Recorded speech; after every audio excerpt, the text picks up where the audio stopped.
la capacité de tout changer. Je sens ton cœur lourd. Je ne sais pas pourquoi ton cœur est chargé.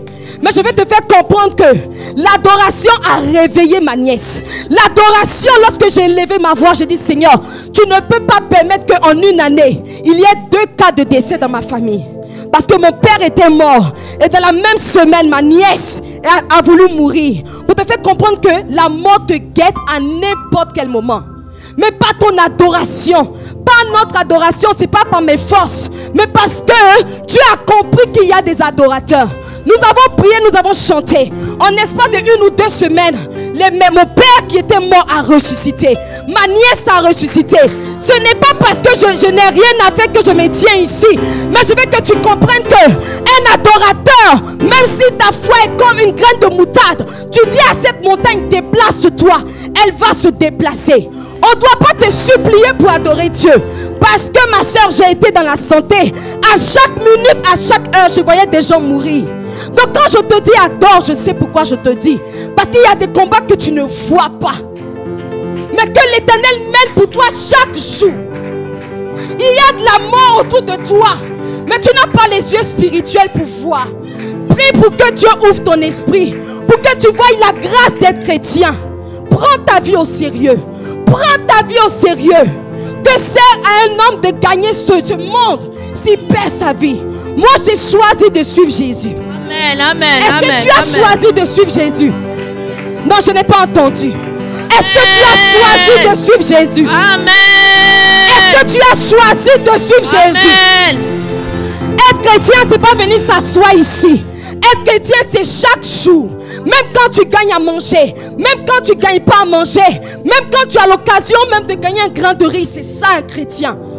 Parce que servir Jésus, ce n'est pas les biens. Servir Jésus, c'est ton cœur. Il dit, vous servez un Dieu que vous ne connaissez pas. S'il te plaît, ma soeur, on t'a enseigné l'église. On t'a enseigné l'évangile. Tu dois vivre ce Dieu. Tu dois expérimenter ce Dieu. On ne peut pas gagner ce quartier si nous-mêmes on diminue ce Dieu. Parce que de la manière dont tu vois Dieu dans ta vie, c'est comme ça il va opérer. S'il te plaît, quand je vais revenir prochainement ici, louer le Seigneur, je veux que tu me rendes des témoignages. Alléluia. Parce que le Saint-Esprit veut nous voir opérer dans la puissance. Amen. On va chanter une dernière fois. Reçois l'adoration. Dis-le. Reçois l'adoration.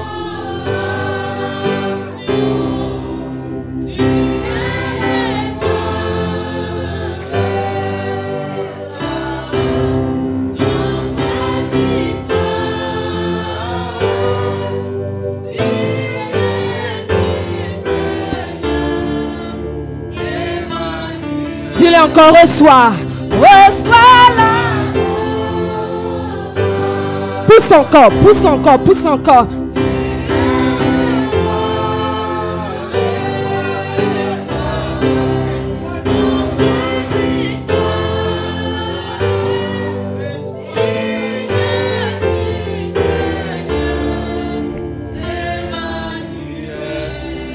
Alléluia. Reçois l'adoration. Tu es le roi de gloire, notre victoire. Digne es-tu, Seigneur, Emmanuel. Est-ce que tu peux acclamer ce Dieu puissant? Alléluia. Il faut pousser des cris de joie. Il faut acclamer puissamment ton Dieu. Merci. Alléluia. Merci. Est-ce qu'on peut acclamer Jésus? Alléluia. Que Dieu vous bénisse abondamment. Je vous salue tous au nom de Jésus. Que Dieu bénisse sa servante, Maman Emma. Est-ce qu'on peut applaudir l'Éternel pour la servante de Dieu? Évangéliste Emma, merci beaucoup. Elle vient de Longueuil, elle est venue pour nous bénir. Que Dieu vous bénisse abondamment. Je vous salue tous au nom de Jésus. Nous allons demander au service de protocole si on peut aller prendre la table en arrière, s'il vous plaît.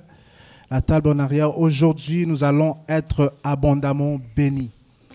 Et la personne qui va nous enseigner cet après-midi, ce soir, c'est un apôtre de ministère et qui a plus de 60 ans d'expérience de mariage. Ça, je ne vous cacherai pas, c'est une expérience qui vaut vraiment de l'or. Et par la grâce de Dieu, je demande à chacun de nous d'avoir une attitude d'humilité, de prendre des notes, de prendre quoi que ce soit qui va enseigner, qui pourra restaurer votre mariage. Amen. Et je crois fermement à travers ce qui va t'enseigner, si vous étiez ici, vous n'étiez pas marié, par la grâce de Dieu, l'onction du mariage va tomber sur vous. Si votre mariage était en destruction, l'Éternel va apporter une restauration. Non, je pensais que quelqu'un recevait ça. Si votre mariage était en destruction, par la grâce de Dieu, elle va être restaurée. Il n'est pas venu seul, il est venu avec sa charmante épouse. Est-ce que maman, vous pouvez saluer l'assemblée? Amen. Maman, que Dieu vous bénisse abondamment. Et ils sont pasteurs de l'église Nzambe Malamu. Dieu est bon, vous pouvez voir ça dans les réseaux sociaux. Ils sont situés à Saint-Laurent et ça fait déjà des années. Il a beaucoup d'expérience de ministère. Il a fait face à beaucoup de cas qui a vu des couples être restaurés à travers la grâce de Dieu qui a mis sur sa vie. Amen. Bien-aimés, alors qu'il va venir, vraiment, assurez-vous si vous avez des questions. Il y aura des papiers qui vont circuler. Vous pouvez écrire sur vos papiers les questions que vous avez à poser. Amen. Parce que certains d'entre nous, nous sommes un peu timides à poser ça publiquement. Donc, il va enseigner pendant 30-45 minutes. Puis, par la grâce de Dieu, il va prendre le temps de répondre aux questions. Vraiment, sans tabou. Amen. Est-ce qu'il y a des couples qui sont ici? Il y a des couples qui peuvent juste lever les mains. Ah. Amen, amen, amen. Hey, les jeunes, vous n'êtes pas encore mariés, vous levez la main. Ils sont prophétiques. Ils sont prophétiques. Vraiment que Dieu vous bénisse abondamment. On va enlever juste la chair pour permettre à l'homme de Dieu de pouvoir être à l'aise et de pouvoir s'asseoir. Est-ce que tu peux m'aider? On va juste enlever. On va enlever la chair.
Est-ce qu'on peut acclamer pour Jésus? Est-ce que vous pouvez m'aider alors que l'apôtre se prépare? Est-ce qu'on peut acclamer pour l'Éternel, pour l'apôtre Machala, alors qu'il s'avance? Est-ce qu'on peut acclamer pour Jésus?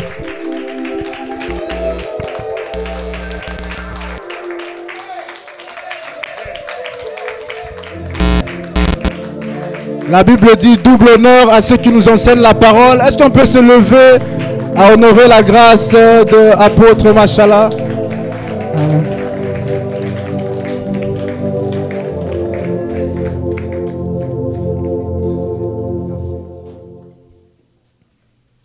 Est-ce qu'on peut allumer son micro?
C'est bon? Okay. Parce que la présentation a été faite, très bien faite de toute façon. Je ne suis pas venu seul, bien sûr que vous avez vu la chair de ma chair et l'os de mes os. La maman de mes 15 enfants et la grand-mère de 45, hein, 47.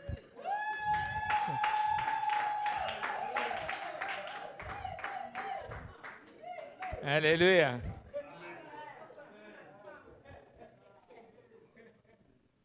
On vient de très loin. Le dimanche 15 septembre dernier, j'ai accompli 80 ans. Alléluia. Je pense que c'est bien la chaise, mais je préférerais bouger. Parce que je parle aux enfants de Dieu. C'est bon, laisse. Puisque quand je suis assis là, je ne veux pas voir les têtes des gens. C'est bon, vous avez bien pensé, vous dites, moi, je peux me reposer quand même, mais je préfère quand même bouger. Alléluia. Merci pour tout ce que vous avez fait, merci pour l'accueil. Et c'est très important d'être accueilli dans une assemblée des enfants de Dieu comme vous êtes là. Et je remercie Pasteur Glody pour l'invitation, pour la confiance, pour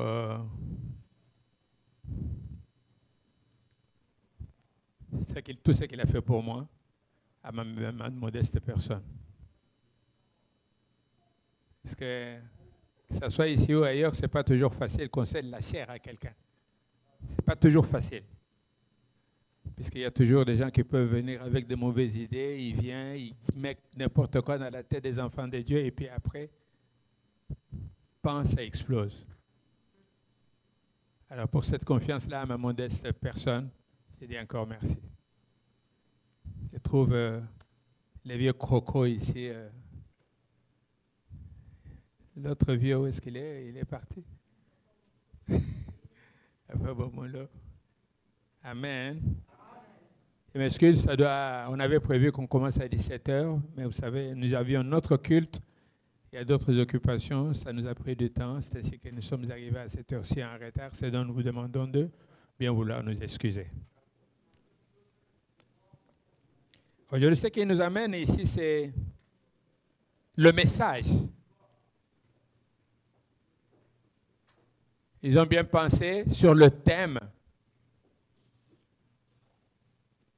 Mon mariage prospérera. Alors quand on dit mon ménage prospérera, c'est par la foi.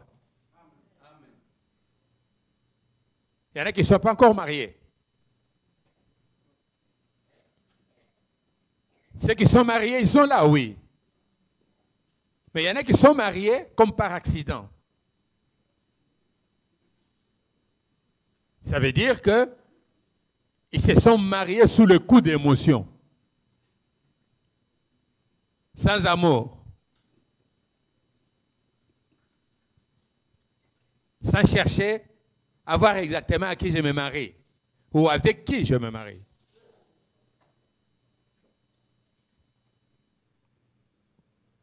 Si on est déjà marié, on n'a plus de choix.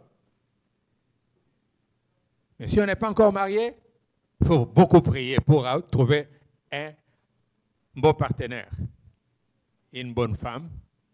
Je ne parle pas d'une belle femme, je parle d'une bonne femme. Puisque la beauté, elle est relative. Il y en a qui se fabriquent leur femme ou leur homme. Il doit être comme ça. On fait les dessins. Il doit être grand ou bien il doit être petit. Il doit être mince. Il doit être, je ne sais comment. On se forge le visage, le corps de sa femme ou de son homme avant qu'on soit marié. Mais les enfants de Dieu doivent toujours aller en prière pour pouvoir trouver un homme ou une femme qui vaut la peine pour que nous puissions mener le reste de notre vie avec cette personne-là. Ce n'était peut-être pas la même chose de notre temps vers les années 60 là-bas. Les choses ont tellement changé, les choses ont tellement évolué dans le bon sens comme dans le mauvais sens. On va aller chercher une femme ou un homme dans une famille de riches puisqu'on pense que quand on va aller dans cette famille-là, on va être bien. Alors que ce n'est pas la richesse qui fait la vie de couple. Mon mariage va prospérer ou prospérera. Nous avons trois concepts dedans. Nous avons le mot qui est un adjectif possessif, c'est-à-dire à moi, ce qui m'appartient, ce qui est à moi. C'est mon mariage. Alors quand on a ce mariage-là, quand on est dans ce mariage-là, on s'en approprie. C'est mon mariage. Je dois soigner ce mariage. Je dois m'occuper de ce mariage-là. Je dois faire en sorte que mon mariage puisse être un mariage heureux, que ça puisse être un mariage de bonheur, que ça puisse être un mariage durable. Avec maintenant 60 ans de mariage. Nous avons eu le haut et le bas, comme tous les êtres humains. Mais il y a certains principes où on ne peut pas s'arroger. Il y a de ces choses qu'on doit respecter pour vivre un mariage heureux. Pour que le mariage prospère, il y a de ces choses dont nous devons tenir compte. Alléluia. Amen. Mon mariage prospérera. Oui, mariage. On va commencer au commencement. Quand Dieu a institué le mariage. La Bible déclare que Dieu lui-même, il a dit qu'il n'est pas bon que l'homme soit seul, je lui ferai une aide semblable à lui. Alléluia, bien-aimé.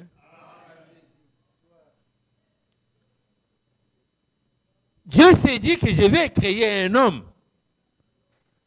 C'est seulement après avoir créé l'homme. Il a remis toutes ces créatures à l'homme pour qu'il puisse donner les noms à ces créatures-là, les bêtes, les sièges encore. La Bible déclare que après que Adam ait donné les noms à tous ces êtres vivants, il n'a pas trouvé une aide qui lui soit semblable. C'est sûr qu'en lui, il commençait déjà à se poser des questions. Comment est-ce possible que là, ils sont deux. Que moi, je suis seul, ça veut dire quoi? C'est ainsi que Dieu va dire, je vais créer une femme. Il a tiré de son corps, de sa côte, une côte, et il a fabriqué l'homme, la femme.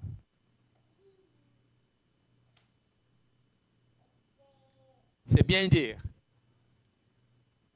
que la femme, c'est un être vraiment extraordinaire. C'est le produit fini de Dieu. Puisque, après avoir créé l'homme, il est allé dans cet homme-là, il a tiré une côte. C'est-à-dire la femme, c'est un produit fini. Si vous pouvez bien dire, la femme est plus que l'homme. Alléluia. La première question, Dieu a créé l'homme, il a amélioré en créant une femme qui est semblable à cet homme-là. Alléluia.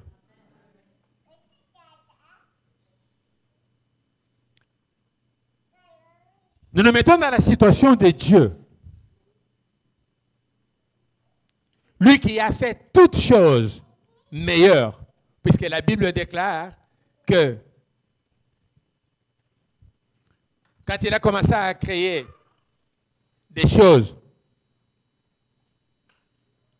est-ce qu'au premier chapitre de Genève, il est dit, au commencement, Dieu créa le ciel et la terre. Et il a dit que la lumière soit et la lumière fut. Il a créé tout ce qu'il a créé avant de créer l'homme. Il l'a créé pour les besoins de l'homme, puisque Dieu prévoyait bien qu'après avoir créé l'homme, l'homme aura un certain nombre de besoins qu'il faudra qu'il satisfasse. Alléluia, bien-aimé. Est-ce que jusque-là, ça va? Permettez que je m'assoie 2 minutes. Je vais faire cet exercice-là. Je vais m'asseoir à un moment donné, je vais me tenir debout. Ne vous gênez pas de toute façon. Mais j'aimerais, dans un premier temps, quand vous êtes venu ici, vous êtes venu pourquoi? Pourquoi vous êtes venu ici ce soir? On vous a dit qu'il y aura un conférencier, il y a quelqu'un qui vous parler de mariage, du couple. Et puis comme ça, vous êtes venu sans vous dire exactement ce que vous êtes venu chercher. C'est une question que nous posons aux chrétiens souvent à l'église. Tu es venu à l'église, pourquoi? Pourquoi tu viens à l'église? Il faut qu'on sache pourquoi. Si on va à son travail, on sait quand on aura son salaire après. Je vais travailler, je vais aller voir mon salaire. Je serai rémunéré. Mais pourquoi toi tu es venu à l'église? Et pourquoi tu es venu ce soir? Je me mets à ta place. C'est que tu es venu pour entendre des choses que vous avez déjà entendues sûrement, puisque nous ne sommes pas les premiers à en parler, et pour que vous puissiez vous remémoriser de ce que vous avez appris et que vous puissiez retenir ce qui est essentiel pour votre mariage, si vous êtes déjà marié, ou pour votre futur mariage, puisqu'à ce moment-là, vous allez préparer le mariage tout en étant outillé, tout en étant équipé. Alléluia. Alléluia. Je peux dire au commencement,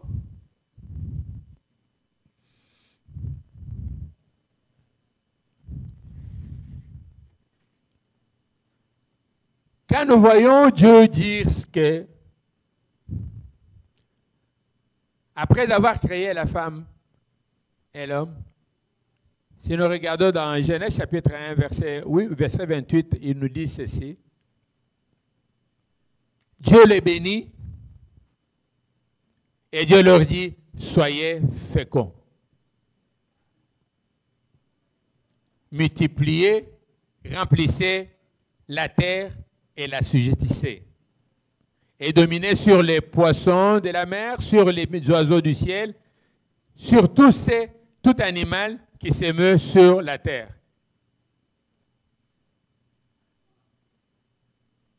Dieu a donné le pouvoir à l'homme.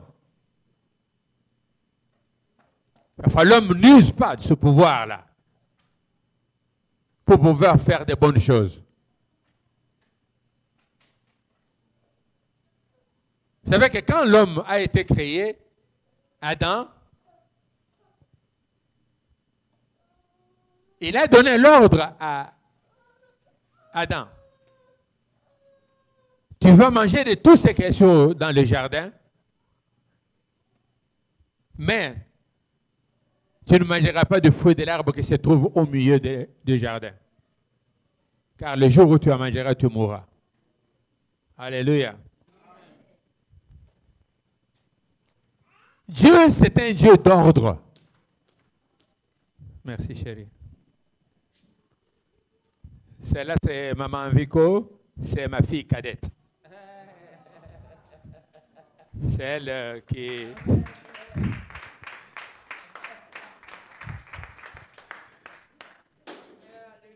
Lui avons donné le nom de maman Vico, la femme de papa Aïdi Nabala. C'est la chouchou de la famille. Personne ne veut qu'on la touche puisqu'elle est la fin de fin. Alléluia. Avec son mari juste à côté. Grâce à Dieu. Et leur bébé qu'ils ne me lâchent pas du salon. Alléluia. Eh bien, Dieu a dit à Adam, le jour où tu en mangeras, tu mourras. Adam n'avait pas compris le sens justement de cette interdiction. Adam a voulu faire des choses de sa façon. Pourquoi? Puisque quand Dieu a parlé avec lui, Ève n'était pas encore créée. Mais regardez, il y a un jour où il y a quelqu'un, un infiltré, qui est entré fortuitement dans le jardin. Il a cherché à séduire Ève, à lui mettre des choses dans la tête. Alléluia. En mettant le doute dans la tête d'Ève. Alors aujourd'hui, je ne veux pas vous donner beaucoup de principes, trop de principes. Puis c'est long. Ce n'est pas 60 ans de mariage que je peux relater tout ce que nous avons fait, tout ce qui nous est arrivé, tout ce que nous avons pu faire, les difficultés que nous avons pu rencontrer, comment nous sommes pris pour réussir notre mariage, puisque nous sommes un mariage heureux. Alléluia. Nous sommes un mariage heureux. Blague au plafond. Nous sommes bien, très bien même. Alléluia. Nous savons nous compléter. Nous savons comment nous vivons. Et moi, mon ami, c'est ma femme. Alléluia. Oui, mon ami, c'est ma femme. Je me promène toujours avec elle. Si vous voyez dans l'auto, nous sommes toujours à deux. Pourquoi je vais la laisser à la maison? Pour que Satan aille le souffleter à l'oreille.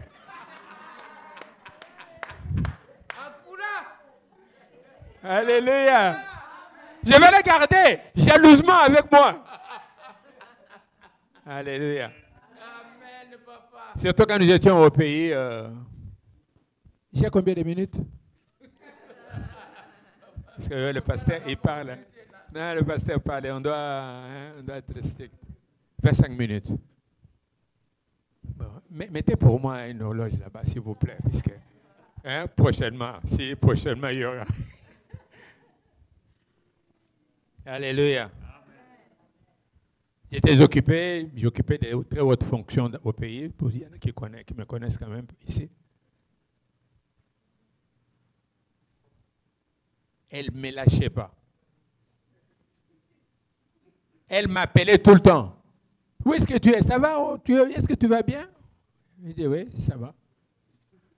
Si c'est l'heure de rentrer à la maison, puisque parfois je n'avais pas l'heure de rentrer à la maison, étant donné que soit vous êtes en réunion à la présidence, soit vous êtes en réunion chez le ministre, etc. Mais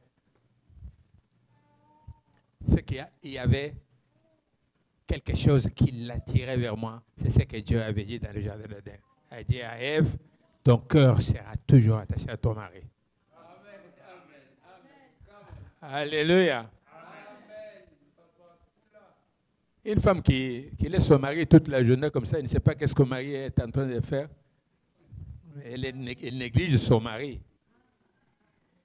Puisqu'il y a beaucoup de rapaces dans la nature. Il y a beaucoup de gens de mauvaise foi qui peuvent faire n'importe quoi sur ton mari ou sur ta femme. Alors vous devez veiller les uns ou l'un sur l'autre. Alléluia, bien-aimé. Vous êtes là? Nous voudrions partager notre expérience, oui. comme je disais, c'est très long. Mais on peut voir exactement qu'est-ce qui fait que ça ne marche pas. Je pense que c'est la grande question qu'on doit se poser. Ce n'est pas la première fois que j'ai fait ce genre de conférences. Tout simplement puisqu'il y a un besoin. Le besoin, c'est que le monde est devenu très pervers. Dans le couple, il n'y a plus de respect. La femme fait ce qu'elle veut, l'homme fait ce qu'il veut, sans pour autant tenir compte de l'autre. Ça, c'est dire que mon partenaire ou ma partenaire sera frustré quand elle va apprendre ou quand il va apprendre que je me suis conduit de telle ou telle façon. Il faut vraiment qu'il y ait des principes. Vous devez vous entendre comment vous devez vivre. Je sais qu'il pourra y avoir des problèmes. Et on ne peut pas les lister, ces problèmes. Puisqu'on n'a pas la même compréhension de mariage, on n'a pas la même façon de comprendre le temps que nous sommes en train de vivre maintenant, que c'est un temps difficile où les choses se passent très rapidement sans qu'on fasse attention. Alléluia, bien-aimé.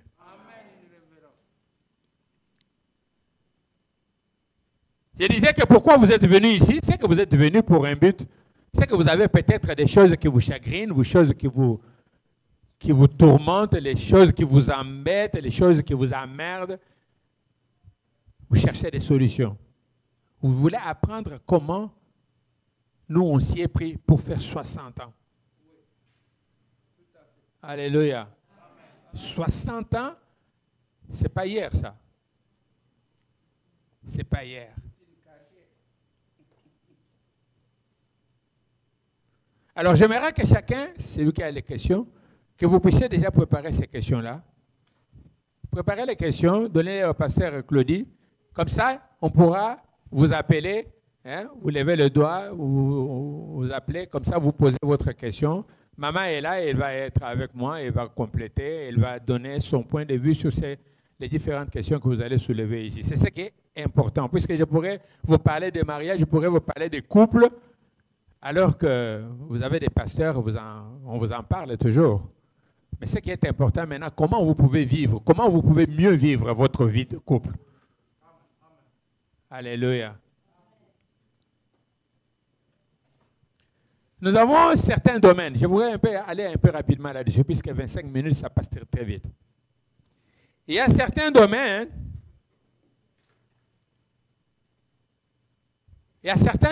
bien-aimés, là où nous avons souvent des difficultés dans les couples. Et ces domaines-là peuvent être sérieux. Ces domaines-là peuvent être listés. Toi, personnellement, qu'est-ce que tu as comme difficulté dans ton foyer? Toi-même, tu le sais. Je sais seulement que tu ne veux pas mettre à la place publique les choses que tu ne pouvais pas mettre à la voie publique si tu trouves que ça risque de scandaliser certaines susceptibilités. Hein? Appelle-moi, on va te donner mon numéro de téléphone. On pourra seulement parler en aparité. On pourra te donner des conseils sur tel ou tel aspect de ta vie. On peut faire ça comme ça? Parce qu'on va dire, oh, voilà, chez moi, mon mari, il me fait ça, il me fait ça, il me fait ça. Ce n'est pas ça ce que vous allez dire ici. Puisque si vous le dites, c'est bon, mais ça risque d'être mal pris par la personne, par ton mari ou par ta femme. Comment est-ce possible que nos différents problèmes, tu vas exposer comme ça à l'église devant tout le monde? Et ça va te créer un problème. Et ce problème-là risque d'aller plus loin jusqu'à ce que peut-être vous puissiez vous séparer. Tout simplement puisque vous venez ici pour ridiculiser l'autre. Moi non plus, je n'accepterai pas que vous puissiez venir faire ridiculiser quelqu'un pour son mauvais comportement, la chose que vous auriez pu peut-être parler ensemble et discuter entre vous, vous entendre, trouver un terrain d'entente. Alors vous venez dire, ah, papa Potre, bon, voilà, ce monsieur-là, lui, il ne me respecte pas. Voilà, il me fait ça, il me fait ça. Non. J'essaie, depuis chez nous jusqu'ici, on a eu à régler des problèmes des couples, même parmi les serviteurs de Dieu. Ah oui, ici, à Montréal. Et ailleurs aussi. On veut dire, papa, Mais voilà, Mutunayo, voilà, ton type là, comment? À ce moment-là, il n'appelle même pas par son nom, il appelle ton type. Et l'autre, il dit, mais cette femme-là, pourtant, c'est sa femme. Alléluia. Et il y en a qui m'ont dit, papa, moi, cette femme-là, je n'en veux plus. Voilà ce qu'elle a fait. Elle a téléphoné à tel, elle a dit à tel, voilà. Et maintenant, quand on m'appelle, on me dit, on commence à crier sur moi. Je ne peux pas accepter ça. Moi, je ne le veux plus dans la maison. Ah oui. Vous appelez une, 2 fois. Faire des minuit comme ça. Papa, ici, ça ne va pas. La police est là. Non, on est à Pierrefonds. Il fallait aller trancher cette affaire-là à minuit. À Montréal-Est. Il fallait qu'on y aille, c'est notre ministère. Alléluia. Avec elle, on a prié dans beaucoup de maisons, des serviteurs de Dieu. Des problèmes, il y en a mais qui sont très bien maintenant. Alléluia. Ils sont très bien, ils sont même achetés des maisons, ils sont bien. Amen. Ouais. Puisqu'il y a des petits trucs qu'on minimise, il y a des choses qu'on minimise alors que c'est très important dans la vie des couples. Il y en a des tas. Alors, on a eu cette grâce de la part du Seigneur de comprendre tous ces jeux-là de l'ennemi qui vient tout simplement pour briser le mariage, pour briser la vie des gens, pour même amener les gens à commettre des péchés pour qu'ils aillent en enfer. Puisque Dieu dit, moi, je ne veux pas la répudiation. C'est la femme qui répudie son homme ou c'est l'homme qui répudie sa femme. Alléluia. Comme la Bible dit, dans Hébreux chapitre 13, verset 4, que le mariage soit honoré de tous, que le lit conjugal prompt de suivre. Il y a beaucoup de choses là-dedans. Que le mariage soit honoré avant, pendant et après. C'est-à-dire avant qu'on se marie, quand on va se marier, après, c'est-à-dire quand on va commencer à vivre normalement dans sa maison. Et là aussi, dans la maison, il faut qu'on mette clairement l'un à la place de l'autre ou envers l'autre. Ce qu'il faut et ce qu'il ne faut pas dans la vie de couple. Il ne faut pas que ça vienne après. Vous devez en parler. Voilà pour moi, s'il y a par exemple, je dis seulement comme ça. Les tâches ménagères. Comment on fonctionne dans la maison? Alléluia. Les tâches ménagères. Comment on doit faire? On ne peut pas entrer dans le mariage comme ça sans arrêter justement ou sans fixer les règles de jeu. Chez moi, depuis qu'on est avec maman, puisqu'elle est là, moi je ne peux pas toucher, je ne peux pas aller à la cuisine. Elle ne veut pas que je touche à sa cuisine. Alléluia. Elle ne veut pas que je touche à la cuisine. Elle dit, toi, reste là-bas, moi je vais te servir. Je ne vais jamais à la cuisine. Puisque je sais qu'elle n'aime pas que j'aille à la cuisine. Elle prépare ses choses, elle vient, voilà, je te sers. Elle me sert toujours. Ce n'est pas qu'elle prépare et dit, bon, moi j'ai préparé, toi va chercher à manger là-bas. J'ai déjà préparé. Tu veux que moi je te serve? Amen. Ça crée aussi des problèmes. Alléluia. Ça veut dire que la femme doit être soumise, comme la Bible nous le dit. Cela ne veut pas dire que la femme est une esclave. Non, la femme n'est pas une esclave. C'est ta compagne de vie. Alors, il doit y avoir ce que je peux appeler un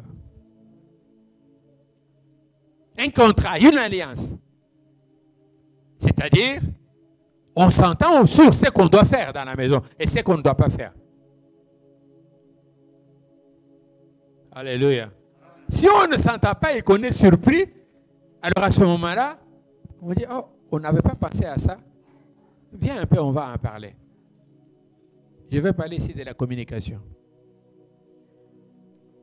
La communication est une arme de destruction méchante. La communication, si elle est rompue dans un couple, vous êtes foutus. Tout ce qui doit se passer dans la maison doit rester dans la maison. Amen.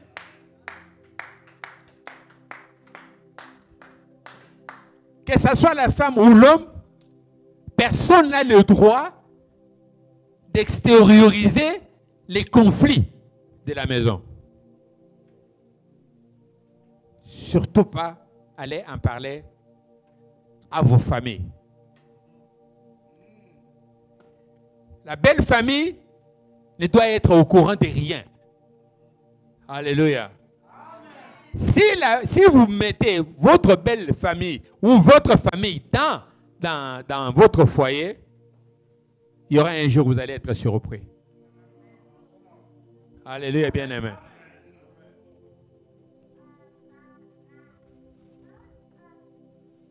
Si vous voulez bien vivre, vivez caché. Caché, cela ne veut pas dire qu'on ne va pas vous voir. Vous allez être ensemble, vous pourrez toujours vous promener, vous pouvez peut-être marcher, vous pouvez faire vos courses ensemble. Mais ce qui vous trouble dans votre maison, réglez ça à la maison. À la rigueur, vous pouvez aller demander conseil auprès d'un serviteur de Dieu qui est... Il y a un mot que je ne veux pas utiliser. Un serviteur de Dieu qui est aussi vivable. Puisqu'il y a des serviteurs de Dieu, entre nous, soit dit, qui font faire leur partenaire comme ça. Il est serviteur de Dieu, mais s'il faut aller chez lui voir comment il vit avec sa femme ou elle vit avec son mari, vous posez la question, pourquoi il tient la Bible? Amen. Puisqu'on est berger, on garde les gens qui ont aussi des problèmes. Autrement dit, on doit être considéré comme des exemples à suivre.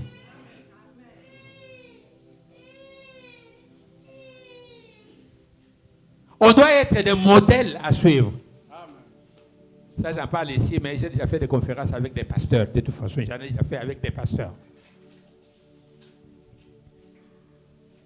Je pense qu'il y a une conférence. Papa, vous étiez là chez pasteur Jean-Marie Matiti ou je ne sais pas moi où vous étiez là. Je pense, oui. Oui. Il y a de ces choses qui ne peuvent se régler que dans la famille, dans la maison. Vous êtes à l'extérieur, vous marchez comme tout le monde, vous vivez comme tout le monde.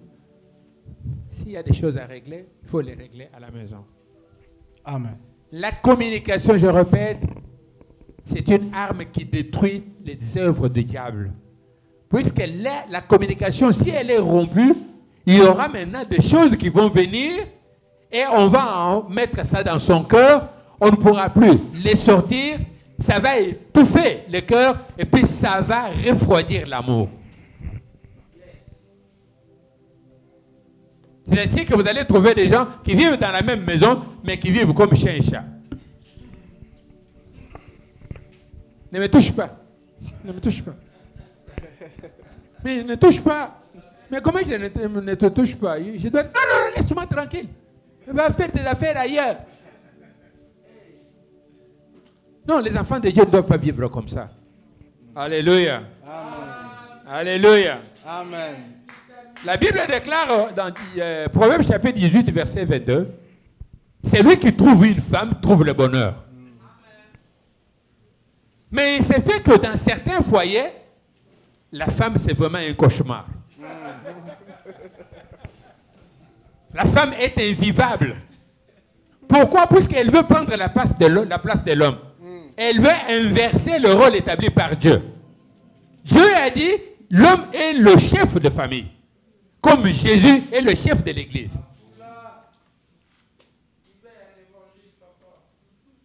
À la fin, on va dire, non, non.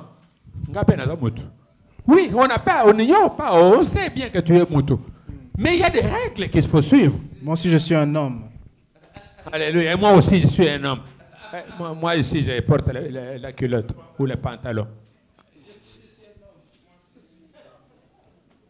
Il est très important, bien-aimé, de comprendre qu'il y a des règles de vie qu'il faut respecter. Si on ne respecte pas les règles de vie de couple, on va se buter à toutes sortes de problèmes qui resteront d'être insolubles après. Et ça va vous amener seulement au divorce. J'ai vu dans ce pays, tout simplement puisque la femme a servi 2, 3 fois les repas salés, puisque l'homme n'aime pas tellement manger salé, il prend l'assiette, il jette sur la femme, il y a une bagarre, la police arrive, comme généralement ici la femme est au-dessus de l'homme, la femme va en profiter pour être toute seule.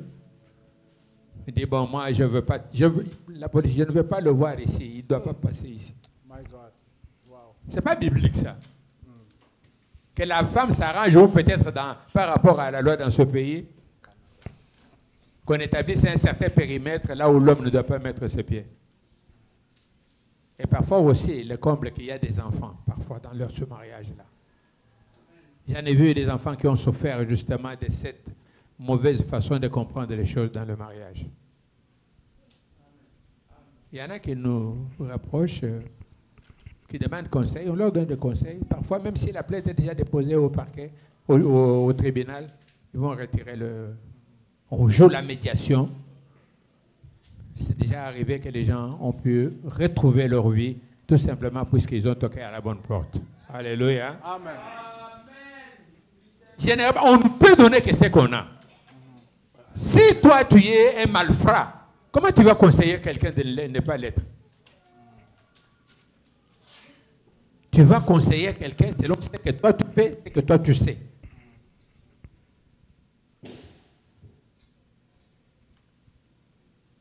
Celui qui trouve une femme trouve le bonheur.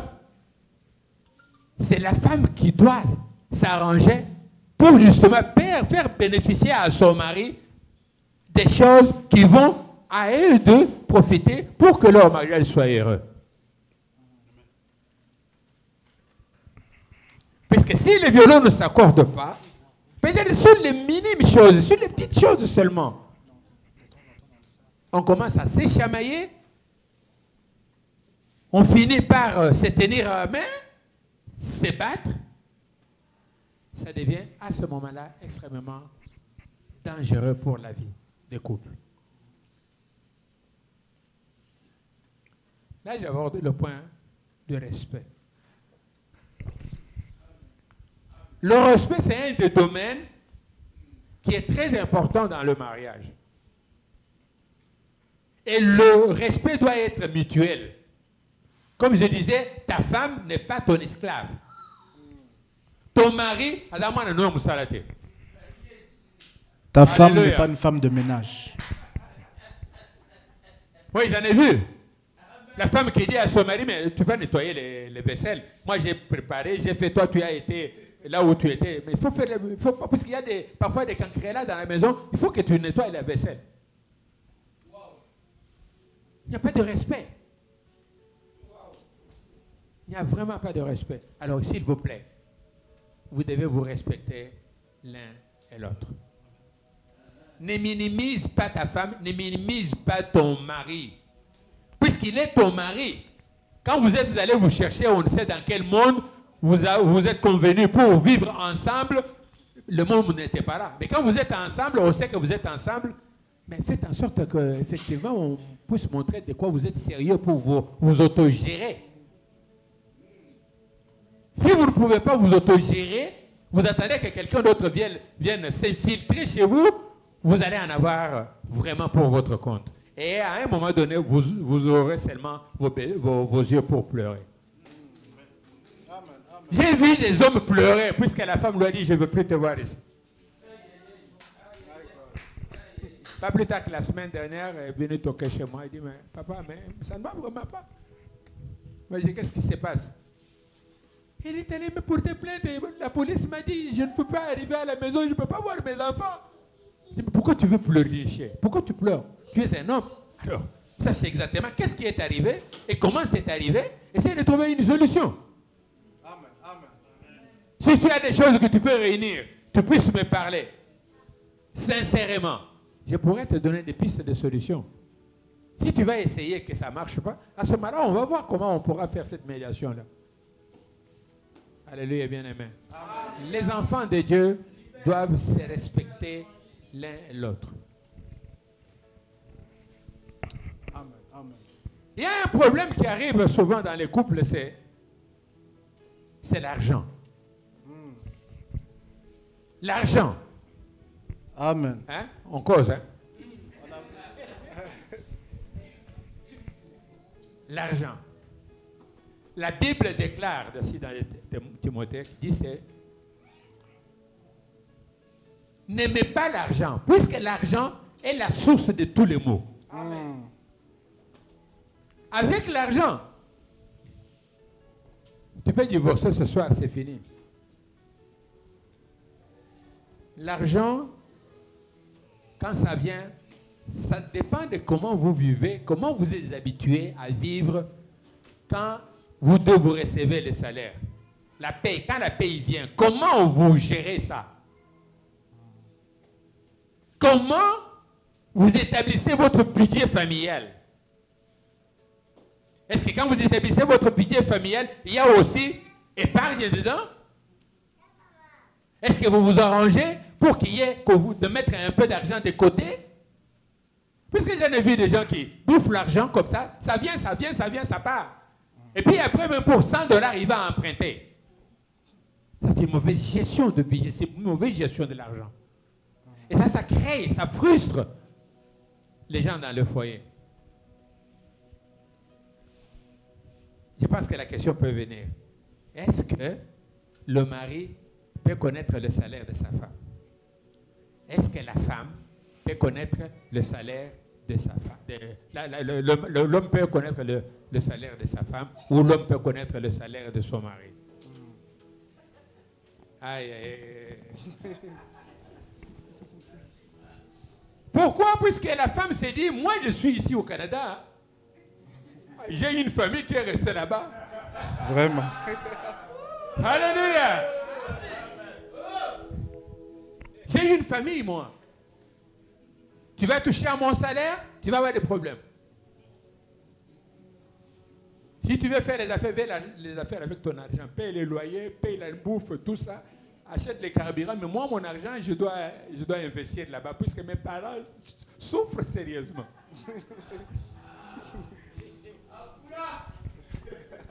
Alléluia. Amen. Mais dis-toi, par exemple, si vous touchez, disons, 3 000 $, l'homme touche 3 000, la femme aussi 3 000. Vous ne pouvez pas vous arranger pour que l'un et l'autre puissent satisfaire certains besoins de leur famille ou de vos familles. Il y a les besoins de vos abonnés. Nous avons un malade à Kinshasa. Dans ma famille ou comme dans la famille de mon mari ou de ma femme, il y a un problème. Nous devons en parler. Comment on va faire? Ce mois ici, quand nous allons toucher l'argent, est-ce qu'il y a moyen de prendre ça? Vous en parlez entre vous. C'est ça la collaboration. Vous avez un partenariat. C'est-à-dire à ce moment-là, vous gérez ensemble, vous vous respectez. Il y a les obligations que vous devez respecter dans ce que vous allez vous entendre pour qu'il n'y ait pas de problème dans le foyer. Alléluia. Amen. L'argent, ça brise le foyer. Ça brise. La carte de Interact, là, ça pose des problèmes dans les foyers. Tu as été retiré l'argent. Qui t'a permis d'aller prendre l'argent dans mon compte?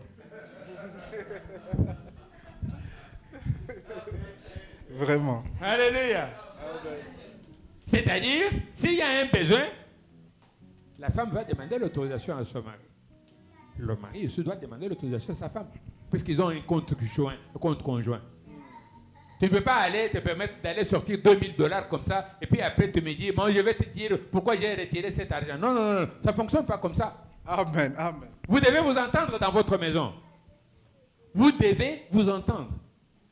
Puisque si tu vas retirer incognito l'argent, l'autre va chercher. Toi, tu as retiré ici, elle ou il va passer de l'autre côté, va vérifier dans les comptes, il trouve qu'il y a 2 000 $ ou 1 000 $, ou je ne sais pas, 1 500 sortis de compte. Il dit, mais on n'en a pas parlé. Qu'est-ce que tu as fait avec cet argent?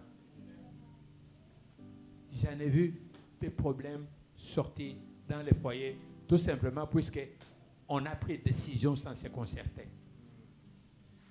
Si vous êtes de ceux qui, chacun son compte, vous pouvez choisir, il n'y a pas de problème. Mais quelque part, vous devez vous rejoindre. Dans certaines choses, vous dites, bon, ça va, nous allons faire un projet. Ce projet-là, nous allons le faire, ça va nous coûter à peu près comment nous allons réaliser ce projet-là. Vous avez, moi, je vais donner ma part, toi, tu vas donner ta part. Et puis après, je parle de loyer, par exemple. Je dis, bon, toi, c'est toi qui vas payer le loyer. Le reste, c'est la bouffe. Moi, je vais payer. Bon, toi, tu vas payer l'électricité. Vous vous entendez? Que chacun fasse sa part. C'est-à-dire, l'homme doit faire ce qu'il doit faire en tant qu'homme. Et la femme doit faire pareil. Nous avons la Bible qui est notre source de connaissances. Comment on peut faire des choses sans aller chercher la solution dans la Bible? On dit oui, la femme, une femme doit être soumise. Mais la femme doit être soumise, oui, d'accord, je vais bien, je vais être soumise, mais pas n'importe quoi et n'importe comment. Amen. Tu vas mettre à être soumise pour me faire n'importe quoi. Non, non, vous entendez sur les choses que vous devez faire en commun, ou peut-être l'un fait ici, l'autre fait là. Alléluia. Amen. Alléluia. Amen. Bon, chez nous, avec maman, puisqu'on est venu à deux, hein, elle ne connaissait pas mon salaire. J'avais de l'argent. Elle ne connaissait pas le salaire, mais je satisfaisais à tous ses besoins. Elle avait besoin de quoi que ce soit, je le faisais. Alléluia. Amen. Je suis parti un jour à Bruxelles. J'étais en mission puisque j'ai fait beaucoup de missions. J'ai représenté le Zaïre à l'époque à beaucoup de conférences internationales. J'étais parti. Mais là, c'est le gouvernement belge qui m'avait invité. Je suis arrivé là-bas, j'avais mon argent. Vous savez, là-bas, comment on touchait? Ce n'est pas un secret pour personne. J'ai touché $450 par jour de mission. Dans la politique de Mobutu, il voulait assez que nous soyons vraiment des vrais représentants du Grand Zaïre. Si j'ai fait 10 jours de mission, j'ai $4500. Alléluia. Si je pars comme chef de mission, j'ai en plus de $450 par jour de mission et j'ai $1500 de frais de représentation.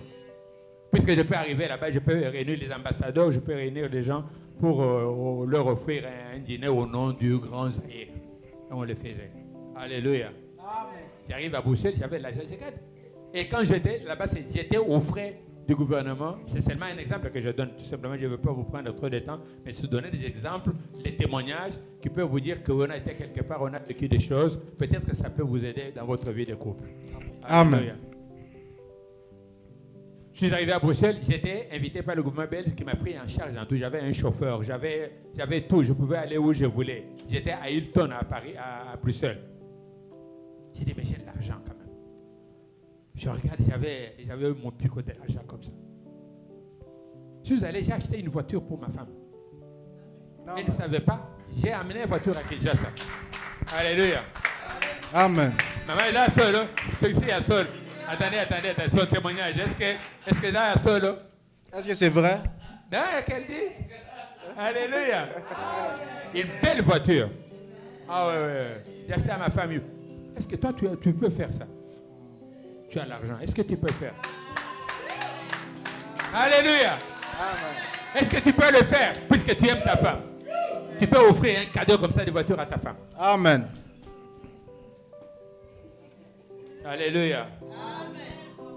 Vivre avec une femme ou vivre avec un homme, il faut des petites choses de rien du tout, apparemment, mais qui sont très importantes. Amen. Alléluia. La vie que vous menez tous les deux ensemble, il faut qu'elle prouve à la face du monde ce que vous êtes exactement.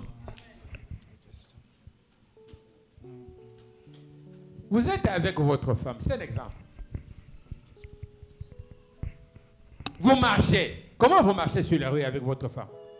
Puisque j'en ai vu, l'homme est à 500 mètres, la femme est derrière. Alléluia. Il dit, mais toi, tu marches toujours doucement. Viens. Pourquoi tu ne peux pas marcher avec elle, la tenir comme ça? Viens, maman.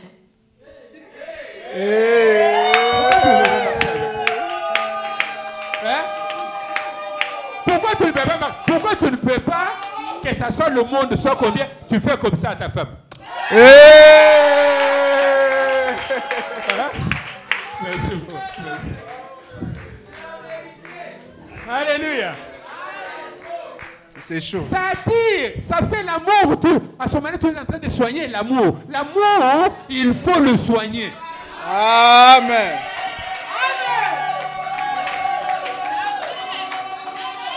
Oui.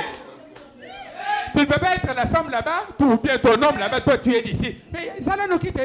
Viens. Non. Fais vite. Tu l'attends. Comme elle marche doucement, tu prends ta main. Tu le tiens par la main. Vous marchez. Alléluia. Vous marchez.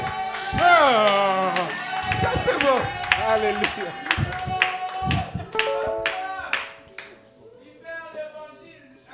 Ah, il y en a qui vont dire, peut-être, il y a une femme de quartier, elle va voir que je l'embrasse, elle va commencer à parler de mal de moi.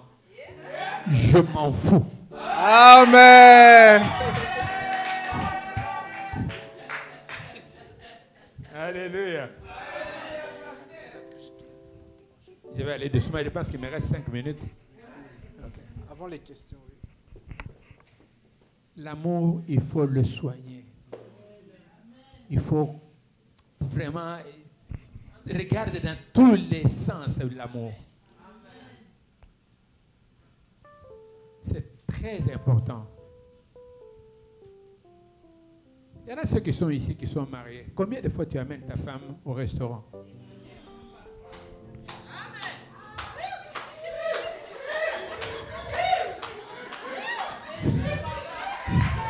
C'est chaud.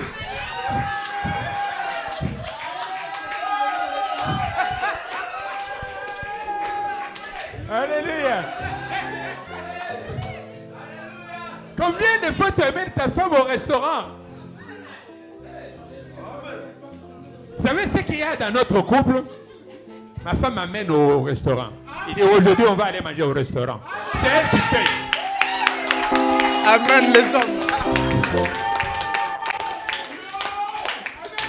Alléluia. Mais comment tu ne peux pas amener ta femme ou ton mari au restaurant?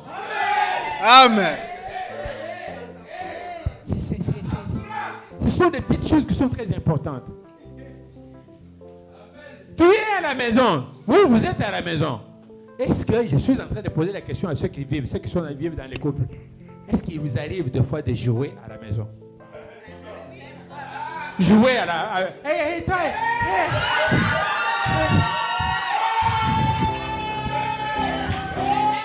Hein? Au cours de paix. Ah, laisse-moi.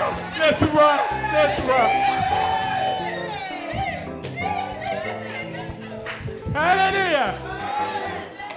Ça fait du bien. Hein? Ça fait vraiment du bien. Vous jouez des petites tapes là, comme le faisiez quand vous étiez fiancés. Quand vous étiez fiancés au coin des rues là-bas, vous vous touchez bien, vous bougez les mains, vous vous embrassez, vous mettez la collade. Je t'aime. Maintenant, vous êtes dans la maison, vous ne pouvez plus vous embrasser. Et il y en a qui disent, non, les enfants sont là. Moi, ils sont là, non? Ma fille est là. Moi, ma femme, je l'embrasse quand je veux, elle m'embrasse quand je veux. Quand elle veut. Amen. Il faut soigner le mariage. Il faut soigner les relations. Il faut vraiment soigner. C'est très important. Il faut mettre à votre actif tout ce qui est bien. Qu'elle ne puisse pas ou qu'il ne puisse pas ne voir que des mauvaises choses que tu lui fais. Puisqu'une fois mis sur la balance, il faut que ce que tu fais de bien puisse faire pencher la balance. Amen. Alléluia. Amen. Je vais passer sur un cas. L'agressivité dans le couple. Beaucoup de gens sont vraiment aigres. Il suffit qu'on lui pose une question, au lieu de répondre gentiment et calmement, il s'explose. C'est comme si la femme ou l'homme n'a pas le droit de poser des questions. Même si la question est mal posée, toi tu dois adoucir, tu dois amortir le choc. Puisque le diable, quand il va venir, c'est pour t'attaquer. Et le diable est toujours là pour briser le mariage. Il faut que tu sois disposé, que tu sois outillé, que tu puisses te dire que ce genre de réaction de ma femme ou de mon mari, il y a autre chose. Il faut que vous puissiez, je veux dire, vous devez apprendre à vous connaître.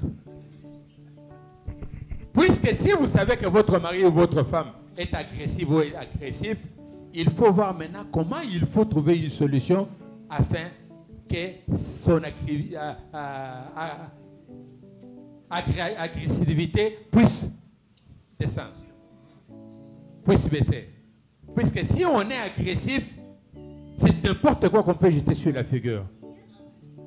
Toi qui ressors, ou toi qui es toujours agressif ou agressive, il faut que tu réfléchisses avant de faire quelque chose. On ne peut pas, dans un couple, se dire n'importe quoi. Il y a des choses que moi je dis. Il y a ces mots qui provoquent des mots. C'est-à-dire les mots M-O-T-S qui provoquent des mots M-A-U-X. Alléluia. Il faut que tu saches qu'est-ce que toi tu dis à ton partenaire. Et là, il faut réfléchir. Peu importe la situation qui peut exister dans le foyer, il faut que vous puissiez choisir le moment pour en parler. Si vraiment on se sent affecté, si on se sent réellement touché dans sa propre conscience, dans sa propre vie. Ça peut arriver, nous sommes sur cette terre des hommes. Alléluia. Il faut toujours analyser le pour et le contre des actes que nous commettons ou que nous posons dans notre foyer, dans notre famille. À ce moment-là, le diable n'aura pas d'astuce pour pouvoir venir nous briser notre mariage. Alléluia, bien-aimé. Alléluia. Je pense que le temps est révolu. On peut...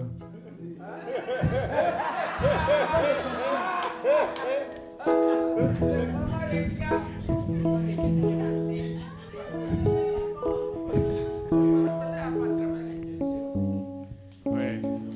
S'il y a des... Oui. On peut poser des questions s'il y a. Maman est là, si elle peut me compléter, c'est avec votre permission. Je ne sais pas si tu veux... elle peut parler... Pardon? Oui. Ah, ok. Donc, le protocole va passer pour récupérer les questions. C'est pas intéressant que les questions puissent avoir les noms dessus. Voilà. Ça aussi, c'est bon. Donc, c'est pas intéressant que vous puissiez écrire votre nom. Si vous avez écrit les noms, effacez les noms. Parce qu'on ne va pas lire les noms. C'est anonyme. Comme le papa vient de le dire, sentons-nous à l'aise de poser des questions aussi à maman. Bah, mais si c'est à maman...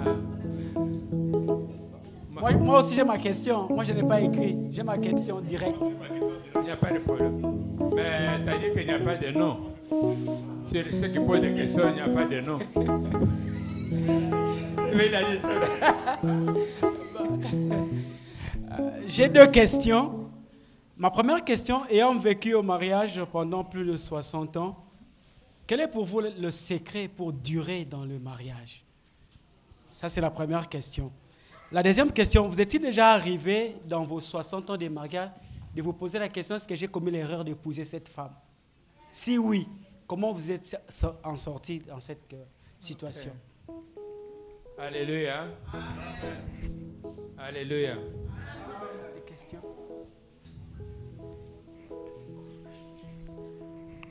Si j'ai bien compris, votre première question c'est... C'est quoi encore? Ayant vécu plus de 60 ans dans les mariages, quel est le secret pour durer dans la vie des couples? Oui. La durée, c'est une chose. Et vivre bien, heureux, un mariage de bonheur durable, c'est autre chose. Je peux répondre tout simplement que dans la vie des couples, il y a l'amour qui prime, qui doit primer. Et si l'amour est là, il doit y avoir le pardon. Et si l'amour est là, on devra se supporter l'un et l'autre. C'est-à-dire, chacun de nous a, de par sa nature, des faiblesses. Et il a aussi des qualités. Alors que l'un ou l'autre puisse voir qu'est-ce qu'il y a de bon dans celui-ci, essayer de compenser là où ça ne va pas. Essayez d'équilibrer. Je ne vous dis pas, vous allez commencer à écrire hein, qu'est-ce qu'il a fait de bon, qu'est-ce qu'il a fait. Vous ne parviendrez pas, puisque ça vient tous les jours de votre vie. Vous ne serez pas capable de tout lister. Mais avoir comme principe le pardon. Et le pardon aussi, il faut que la personne puisse demander pardon. Si on demande pardon, si la femme demande pardon ou si l'homme demande pardon, l'homme doit pardonner ou la femme doit pardonner. J'ai dit doit pardonner. À ce moment-là, on garde les liens de famille. Les liens de famille. Et puis encore, oui, c'est le mot. On ne peut pas dire, tu veux que je demande pardon? Oui, pardonne-moi. Non, ça ne marche pas comme ça. Le pardon, c'est l'humilité. Il faut être humble. Il faut montrer même par votre corps, c'est montrer que je suis humble, je vais demander. Humble de cœur, je vais demander pardon. Et avant de demander pardon, tu vas dire à la personne à qui tu demandes pardon, l'homme ou la femme, qu'est-ce que tu as exactement fait? Tu as trouvé que tu avais eu tort et que tu peux demander pardon. Alléluia. Il faut que ça soit clair. Tu peux demander pardon, mais sans connaître exactement le sens du problème qui a fait que ce problème a pris ce jour dans la famille. Il faut qu'on en parle. Excuse-moi, j'ai vu que tu étais fâché quand j'ai dit ceci. J'ai mal parlé. Excuse-moi, chérie. Et à propos, combien de fois tu lui dis chérie? Tu l'appelles chérie? Combien de fois tu appelles ton mari chérie? Ou ta femme chérie? Combien de fois? Hein? Sauf l'argent.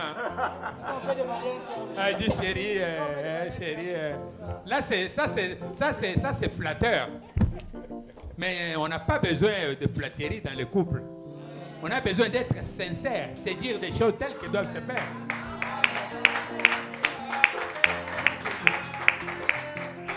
Alléluia.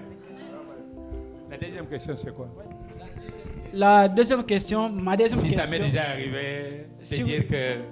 De vous poser cette question. Est-ce que j'ai fait un bon choix? Bon, moi, ça, c'est notre vie. Hein. C'est notre vie.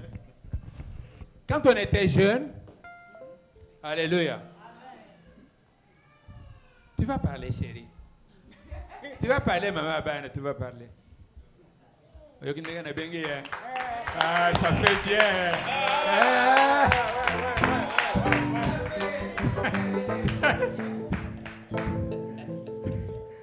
Alléluia. Quand on était jeune, si vous regardez par exemple mes photos quand j'étais jeune, j'ai dit j'étais un beau garçon. Alléluia.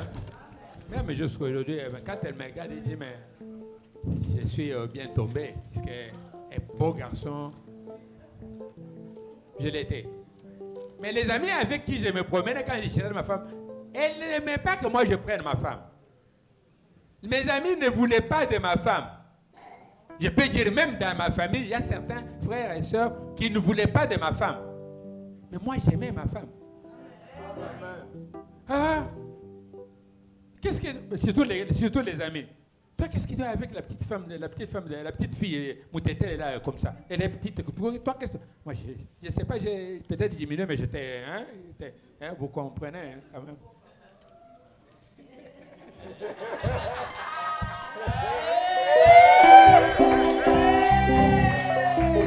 Alléluia.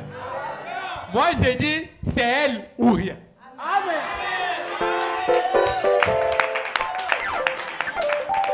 Alors, il fallait la prendre là où elle était, être avec elle, la soigner, la chérir, vivre avec elle, lui donner tout. J'ai dit bien tout ce dont elle avait besoin, je lui donnais.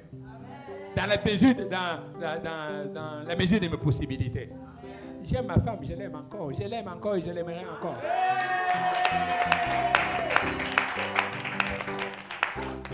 Alors, la réponse claire est que je n'y ai jamais pensé.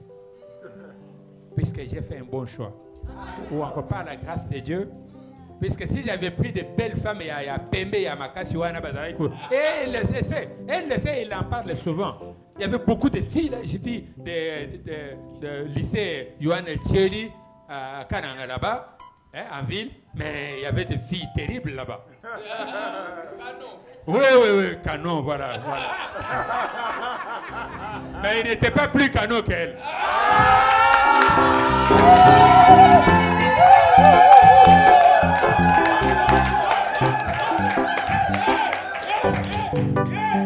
Alléluia.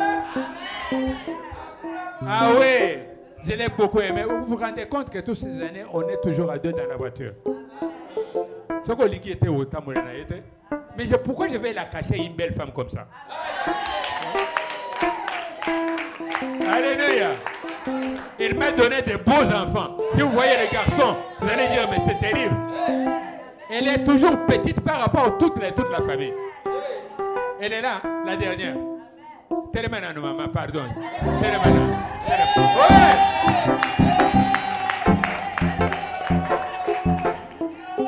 Elles sont comme ça. Toutes elles sont comme ça. Et les garçons, ils sont comme ça. Alléluia. Ah, Bazolanda, hein?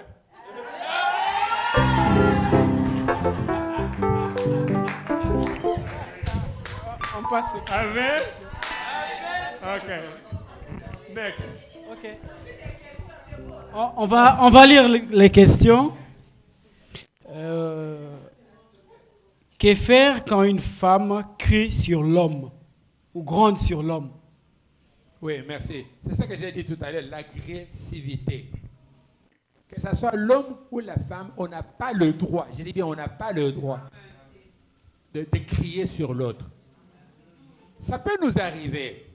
Ça peut arriver, tu es fâché, tu exploses, mais tu te retiens quand même. Alléluia. Ça va, tu dis, j'ai haussé un peu le ton, mais excuse-moi. C'est pas ce que je voulais faire, c'est pas ce que je voulais dire. Ça passe bien, mais il faut commencer. Il ne faut pas attendre que ça devienne tard. Alléluia. C'est déjà à partir de ce soir. Est-ce qu'il y a quelqu'un qui va commencer à partir de ce soir à faire ça? Lève le doigt, lève le coco, ça te lève le doigt, lève le doigt. Amen. Ouais. Il faut y aller. Il faut y aller mollo. Mollo. Ouais. Mais il faut tout faire. C'est que j'ai parlé de respect. Il faut que vous fassiez en sorte que votre partenaire ne se sente pas tout le temps frustré, puisque ça affaiblit l'amour. Il va commencer à s'asseoir dans son coin. Il se dit, mais pourquoi il me traite comme ça? Mais pourquoi elle me traite comme ça? À ce moment-là, il y a une partie de son cœur qui va se détacher de cette partie de l'amour. Et puis, peut-être il n'y aura pas un bel accueil à la maison si tu rentres à la maison. Il ne va pas te recevoir avec amour. Mais avec amour, ça veut dire quoi? Alléluia. Amen. Tu as été travailler. Bon, ici, les horaires sont différents. Tu vas au travail. Tu reviens. C'est que la madame, c'est elle qui est restée à la maison ou c'est monsieur qui est resté à la maison. Tu vois l'autre à la porte. Va l'accueillir à la porte. Va chercher, chérie. Est-ce que ça va? Tu as bien passé ta journée? Comment tu as passé ta journée? Combien? Combien? Qui pose cette question-là? Est-ce que tu as bien passé la journée? Alléluia. Amen. Mais elle me demande aussi. Elle me demande. Tu étais où? Est-ce que ça va? Mais c'est difficile maintenant puisque nous sommes toujours à deux. C'est ça l'affaire. Hein? Quand j'ai travaillé, oui. Quand j'ai travaillé, ma femme, maman banananga, l'os de mes os, La chair de ma chair, elle appelait tout le temps. Si quelqu'un entendait comment elle téléphonait, il va dire, mais bien sûr, il y en a qui entendaient quand même. Ils disaient, mais pourquoi ta femme me téléphone tout le temps comme ça? Moi, je dis, mais c'est biblique, son cœur est ici. Son cœur est ici. Elle veut savoir si son cœur va bien. C'est bon comme ça, non? Ah, mais tenez, sur ma boque. Alors, je n'ai jamais regretté. Amen. Hein, maman? Non, 5 minutes, non. Non, moi, je dis tout le temps, 5 minutes, non. 5 minutes. Mais non. C'est ça que je dis. Comment vous vivez, il n'y a que vous seul qui le savez. C'est que je vais prendre mon break à telle heure. Pendant le break, il peut appeler. S'il veut appeler. Ou toi, tu peux appeler pour avoir aussi de ces nouvelles. Une fois, quand on dit là, c'est pas... Mais elle, c'est chaque jour. Chaque jour, elle devait appeler pour s'enquérir comment je m'en allais. Hein? C'est ça. Alléluia. Amen. Alors, ce qu'il y a, il faut toujours faire attention. Il faut doser. Faire attention. Si, par exemple, le téléphone 2 fois, 3 fois, commence à faire... Pourquoi tu m'as appelé? Quand on regarde là-dessus, pourquoi tu m'appelles? C'est qu'il n'a pas voulu ce que tu appelles. Et tu prends tes dispositions pour ne pas les disposer. Amen. Alléluia. Puis quand j'appelle et n'est pas contente, bon, je laisse. Là, ce moment-là, vous allez vivre heureux. Alléluia. Il faut, dans le mariage, faire à l'autre ce que toi, tu souhaiterais qu'on fasse pour toi. C'est très important. Alléluia. Il faut que ce qui est ce mélange-là, symbiose, il faut que ça soit quelque chose d'harmonisé entre vous. Il n'y a pas de prêt-à-porter, mais peut-être comme je dis comme ça, oui, il y a des choses que vous pourrez appliquer, d'autres que vous ne pourrez pas appliquer. Mais c'est que nous avons vécu, moi j'ai retenu ce que je fais et je continue à le faire puisque je sais que c'est ce qui me donne la vie de vivre ma vie de famille ou ma vie de couple. Alléluia. Pour ceux qui ne sont pas encore mariés, prenez ça en note. Vous allez vous choisir une femme, demandez au pasteur de prier pour vous, demandez à qui veut, qui peut accepter de prier pour vous pour que vous puissiez trouver une femme qu'il faut. Une bonne femme ou un bon homme, pas un bel homme, un bon homme. Il ne faut pas dire que moi, je vais aller chercher une femme qui a fait l'université. Qui a fait l'université. Tu veux chercher une femme qui a fait l'université?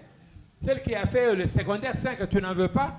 Ah, mais fais attention. Puisque là, il y aura un jour, il va te dire, toi, tu n'as pas étudié comme moi. Alléluia. Amen. Il faut faire très attention avec ces principes-là, avec ces conditions-là. Oh, dire que moi, une femme, il faut qu'elle soit vraiment brune là, et bois noir, oui. Oh, il faut qu'elle soit bronzée, mais ça, c'est pas un critère. Il ne faut pas mettre ça dans les critères. Il faut une bonne femme, tu vois, qui peut être capable de te supporter, de te soutenir, puisqu'elle est semblable à toi. Alléluia. Amen. La femme, même, il faut qu'elle sache que moi, l'homme que je vais trouver, ça doit être un bon homme. Quelqu'un qui va me supporter, quelqu'un qui va m'assister, qui va m'aider, qui va m'aimer, qui va faire tout pour que moi, je sois heureuse dans ma vie de couple. Amen. Ok, il y a aussi une autre question. Est-ce que maman va répondre aussi, non? On est venu ici... Bon, elle va poser la question. Si elle peut répondre, elle va répondre. Avec votre autorisation. Que faire quand la femme appelle la police à l'homme? Pardon? Que faire quand la femme appelle la police pour arrêter l'homme? Qu'est-ce que l'homme peut faire quand la femme appelle la police? Maman, tu peux répondre à ça? Non. Alléluia. Non, elle a dit non, elle ne va pas répondre à ça. Je vous ai donné un exemple tout à l'heure là. Même parmi les serviteurs de Dieu ici à Montréal, la femme a appelé la police. Je vous ai dit, elle donne un des exemples qu'on m'appelait à minuit pour aller trancher ça. Puisque la femme ne voulait plus de cet homme-là. Mais l'homme a dit, mais on va appeler quand même le pasteur. Il dit, appelle-les. Elle nous a appelé, il dit, maman, nous avons notre mission, nous devons partir. On a pris la nuit, on est allé jusque-là. On a trouvé la police à l'extérieur. Vous, c'est qui? Monsieur pasteur, ils m'ont appelé. Ah, ok, ça va pouvoir entrer. Puisque quand la police est là, personne d'autre en entre. Alléluia. Alors, ils m'ont exposé leurs problèmes. Il n'y avait pas grand-chose pour lesquelles il fallait que la police arrive. Je leur ai prodigué quelques conseils. On était avec moi, toujours. Et on a prié pour eux. On a demandé à la police de partir et puis c'était fini. Alléluia. Alléluia. Amen. Il y a un autre là dernièrement qui n'a pas seulement appelé la police, mais elle-même, elle a fixé des limites avant le juge. Il dit, je ne veux pas te voir ici. Vous savez, dans ce pays, c'est bissobassi. Hein? Tu ne joues pas avec moi, je ne veux plus te voir ici. Elle a fixé elle-même le périmètre. Ça ne fonctionne pas comme ça. Mais la police est arrivée, on les a amenés, et puis après, je ne sais pas qu'est-ce qui s'est passé. Puis ils sont rentrés à la maison. Mais la femme, on a gardé l'homme loin de la maison. Ça fait combien de temps je n'ai pas suivi la suite. Alors, ce qu'on doit faire, on doit seulement se retirer un peu. C'est sage. Il ne faut pas chercher l'affrontement. Alléluia. Si tu cherches l'affrontement, elle peut te provoquer. Et si tu essaies seulement de porter ta main sur elle, tu es foutu dans ce pays. Alors, vraiment, il faut que l'homme soit sage, qu'il soit humble, qu'il puisse se rebuffer un peu, qu'il puisse se retirer un peu. Et puis après, on verra ce qu'aller chercher la médiation des gens outillés qui pourront peut-être l'aider. Oui, la dernière question. Je ne sais pas si d'autres personnes ont des questions qu'ils ont. Ah, ok. Ouais. Que faire pour un homme ou une femme qui refuse d'être honnête dans les mariages? Bon, parler honnêteté, parler fidélité, c'est la même chose. Alléluia. Quelqu'un qui est fidèle, il faut savoir d'abord comment la personne est devenue infidèle. Comment la personne ne peut plus suivre les règles de jeu. Comment et pourquoi? Ça, c'est une question qu'on doit se poser. C'est-à-dire, moi, ça m'arrive, je vais faire ce qu'on appelle l'autocritique de ma façon de me conduire. Comment je me conduis par rapport à l'autre? Qu'est-ce qui le chagrine? Qu'est-ce qui fait qu'on ne puisse pas être d'accord avec moi sur ce point-là? Essayez de changer, essayez de trouver un terrain d'entente. C'est très facile. Oui, moi je dis c'est très facile puisque c'est très facile. Alléluia. Il faut tout simplement essayer de créer un moment, créer des choses qui peuvent amener l'autre à changer d'attitude ou changer de position ou changer d'avis. Sans ça, ça risque de nous exploser sur la figure. Voilà. Je ne sais pas si j'ai répondu à la question.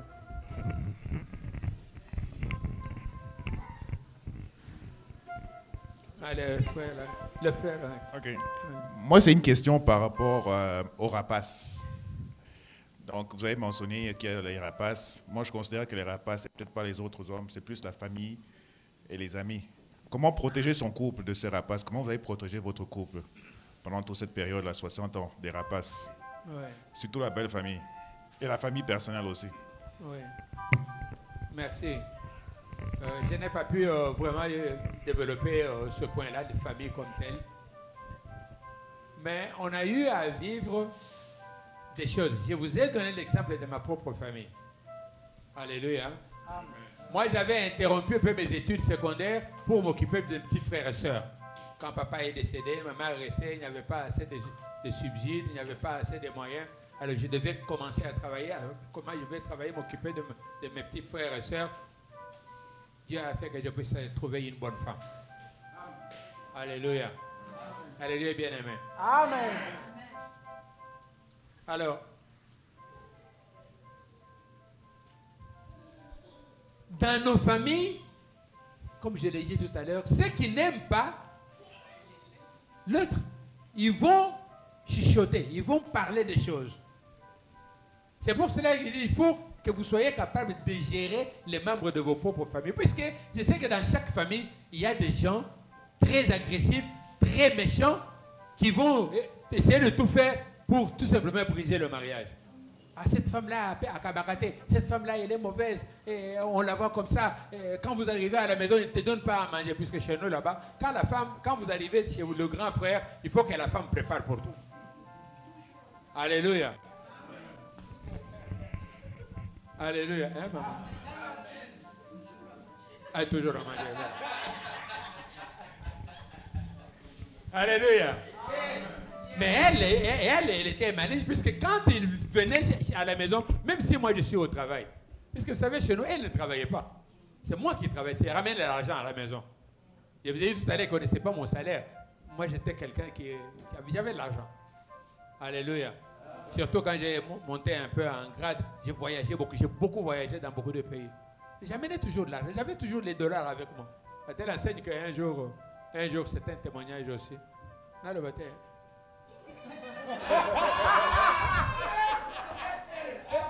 J'avais l'argent à la maison, j'ai acheté une voiture Mercedes, j'ai amené l'argent qui était dans la maison.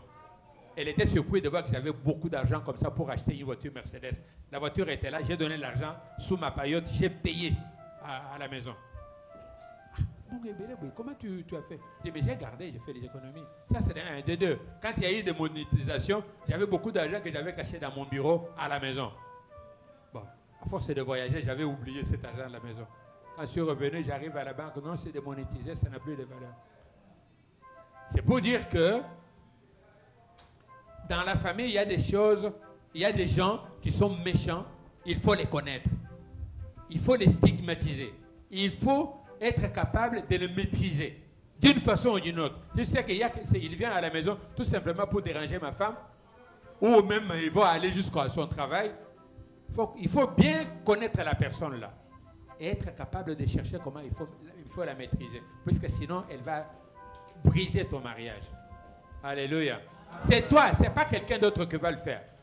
Ton frère, ta soeur, comme nous en voyons partout, ils sont capables de venir insulter ta femme pour rien. Alors elle me dit, qu'est-ce que j'ai fait à ta famille? On vient tout le temps m'insulter, on ne m'aime pas. À ce moment-là, l'amour va se refroidir. À ce moment-là, tu peux venir, tu n'as pas un bel accueil à la maison. Tu risques de devenir malheureux puisque tu t'es marié avec quelqu'un qui ne pouvait pas supporter les méfaits des membres de ta famille. Je ne sais pas si je suis clair là-dessus. Pardon? Il faut protéger son couple. Il faut protéger. Il faut protéger. Ta femme, c'est ta femme, ton mari, c'est ton mari. Ne laisse personne, personne fait briser ton mariage. Personne n'a le droit, que ce soit ton beau-frère, ton beau-père, que ce soit ta belle-mère, que ce soit ton frère, que ce soit ta mère, que ce soit qui que ce soit. On a dit, mon mariage prospérera. Alléluia. C'est moi, c'est mon mariage. Ce n'est pas le mariage de papa, ce n'est pas le mariage de maman, ce n'est pas le mariage de ma soeur, ce n'est pas le mariage de mon frère, c'est mon mariage. Alors il faut tout faire pour mettre les garde-fous de telle sorte que les charognards ne viennent pas briser votre marché. Amen.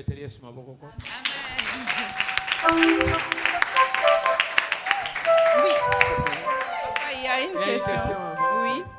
Et comment survivre un mariage qui est, s'il y a l'homme qui dit tout de votre couple à sa famille, et admettons dans votre présence, mais il ne se gêne même pas de dire tout. Même si vous avez une petite dispute entre vous, et lui, il dit devant ses parents comme ça tout ce qui s'est passé. Tout ce qui s'est passé dans la maison, même si ça se passe à minuit, à 1h, il est toujours là pour donner à ses parents les rapports anytime, à tout moment. Comment survivre des choses comme ça pendant 60 ans comment les gens peuvent arriver, une couple peut arriver jusqu'à 60 ans avec telle chose. Et souvent, tu vas voir la famille qui est là devant ton mari, on t'insulte comme pas possible. Et le mari aussi appuie même les cousins. Le mari est là pour écouter tout ça, les insanités, mais il y a les enfants qui sont là. Tu as au moins 6 enfants, 3 enfants avec le monsieur. Et comment tu peux rester dans cet mariage et puis faire 60 ans? Est-ce que cet mariage peut durer? Notre mariage a duré, j'ai dit tout à l'heure. J'ai dit tout à l'heure qu'il y a mes petits frères et sœurs, certains d'entre eux, qui n'aimaient pas ma femme. Oh, elle est trop petite, elle n'est pas belle, elle ne sait pas, elle nous accueille pas bien. Mais elle est très accueillante, ma femme. Alléluia. Elle est très accueillante, puisque moi je vivais encore avec elle. Alléluia. Amen. Ça, c'était Marie irresponsable. La Bible dit ceci, maman. Vous, Marie, aimez vos femmes, comme Christ a aimé l'Église. Et il est mort pour cette Église-là. C'est-à-dire que l'homme doit être capable de défendre sa femme, même si elle s'est mal comportée. Il doit la défendre. Et puis après, nous allons régler ça à la maison.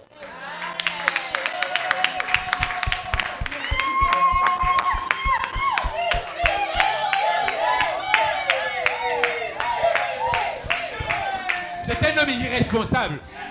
Ah, c'est un irresponsable. Un homme indiscret. Non, c'est pas possible. Là, maintenant, il faut que la femme, maintenant, puisse trouver aussi des astuces pour lui faire voir que ce que tu as fait là, ça te déshonore. Tu n'es plus un homme.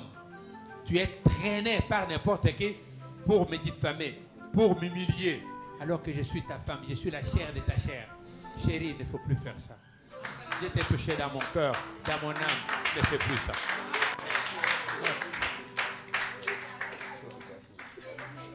La solution, va à genoux, demande à Jésus. Toute femme doit être une femme prieuse. Elle doit être capable d'aller toujours à genoux. Dire à Jésus, Jésus, tu as permis que je puisse avoir ce mariage. Regarde cet homme-là que tu as mis sur mon chemin. Fais quelque chose de mon Seigneur. Et il va le faire. Il a dit, invoque-moi. Moi, je vais te répondre. Alléluia. Invoque-moi. Et il a l'habitude d'invoquer le Seigneur quand tu vois que c'est très difficile. Tu trouves, tu essaies un peu de chercher toutes sortes d'astuces pour que ça marche. Ça ne marche pas. Tu dis, moi, maintenant, je vais aller vers la fin des fins. C'est Jésus, à genoux.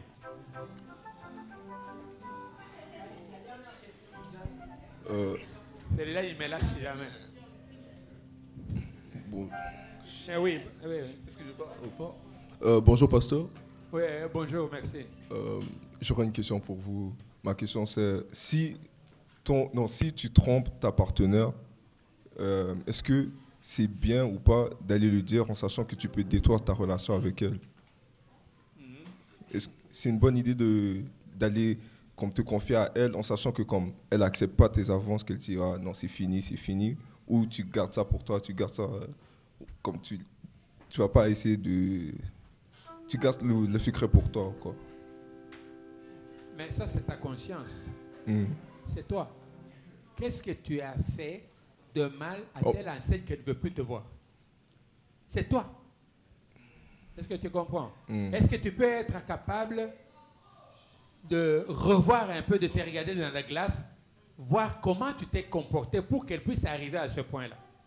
C'est toi qui dois faire l'autocritique. C'est toi qui dois faire l'analyse de la situation. C'est toi. Tu dois dire, est-ce que c'est toi qui a commencé ou c'est elle qui a commencé? Est-ce que c'est toi qui t'es mal comporté ou c'est elle qui s'est mal comportée? À ce moment-là, à partir du moment que tu sors, tu vas dire, c'est toi ou c'est elle, il faut trouver comment tu peux t'y prendre pour qu'elle puisse revenir à la raison. Est-ce que tu comprends? Si tu comprends que tu t'es mal comporté, parce que si tu restes dans ton orgueil, il n'y aura pas de solution. Il faut maintenant user d'humilité.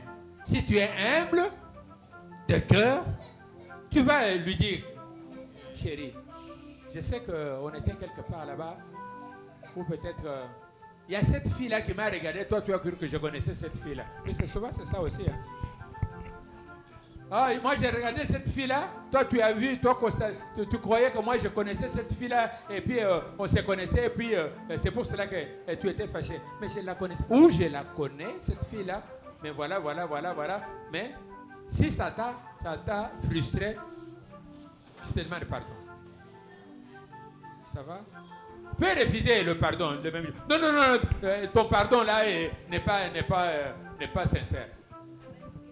Et puis tu laisses les heures passer, tu passes un jour, et puis après tu reviens à la charge. Il y aura un jour, tu viens avec un petit cadeau, il faut lui faire le cadeau. Il faut le cadeau. Papa, moi j'ai une question. Papa, moi ma question, On a vu ici à Montréal, tout à l'heure, vous avez dit que dans les mariages, la famille ne doit pas entrer dedans. Mais on a vu ici à Montréal des cas où il y avait 2 jeunes qui se sont mariés. Il y avait des problèmes dans le mariage et jusqu'à ce que ça a amené les jeunes garçons à la mort. Parce qu'il y avait des problèmes et les jeunes garçons disaient à sa famille, n'intervenez pas parce que c'est mon mariage. Mais là, aujourd'hui, qu'on parle, ce garçon est mort. Dans les cas comme ça, la famille sont restés dans la tristesse, papa. Mais Merci. là, on est un peu mélangé dans le sens que si on voit des situations compliquées dans un mariage, qu'on n'intervient pas et attendre jusqu'à ce que ça amène la personne à la mort, ça c'est... Comment on fait? Oui, je n'ai pas dit qu'on ne peut jamais. Je ne parle pas de jamais. Parce que tu vas trouver, moi avec tous ces enfants que j'ai là, sont tous mariés. S'il y a un problème dans la famille et que ma fille m'en parle ou son mari m'en parle, je vais les aider. Puis c'est mon rôle de père, rôle de grand-père, puisque on est aussi arrière-grands-parents. Alléluia. Amen. Nous avons deux arrière-grands-parents et 2 arrière-petits-fils, petits-enfants. Alléluia. Amen. À ce moment-là, on va intervenir. On ne va pas intervenir pour faire casser le mariage.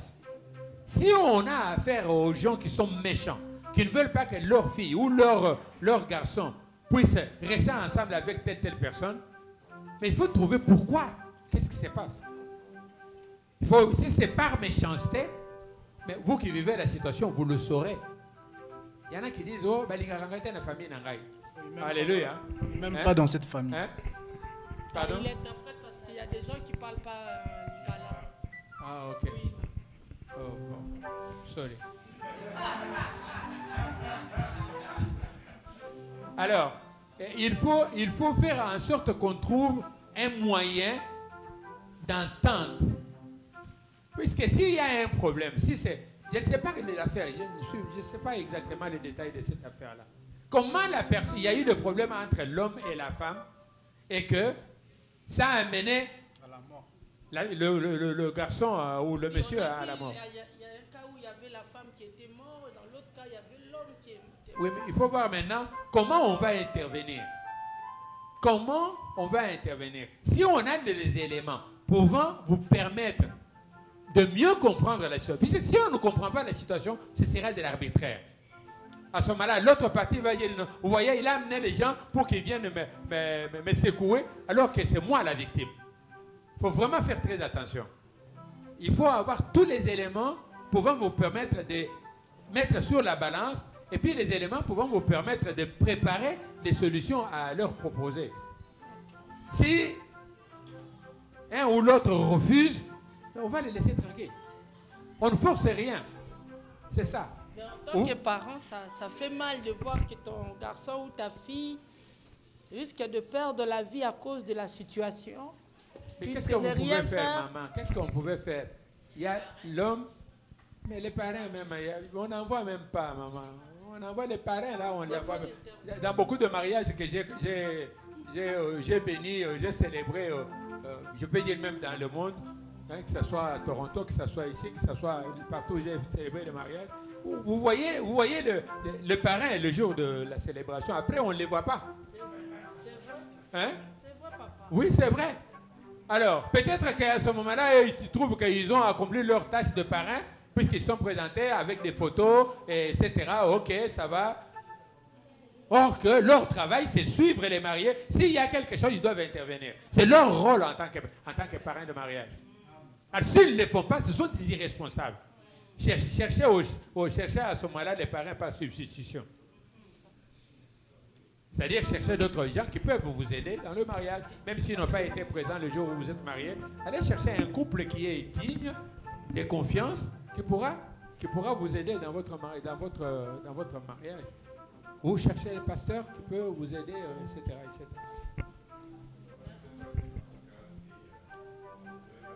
Il n'y a plus de micro? Parce qu'il faut que les gens suivent. On doit clôturer faute de temps.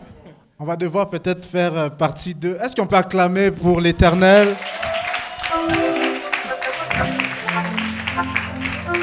Est-ce qu'on peut acclamer pour l'homme de Dieu, apôtre Machala? Merci, papa.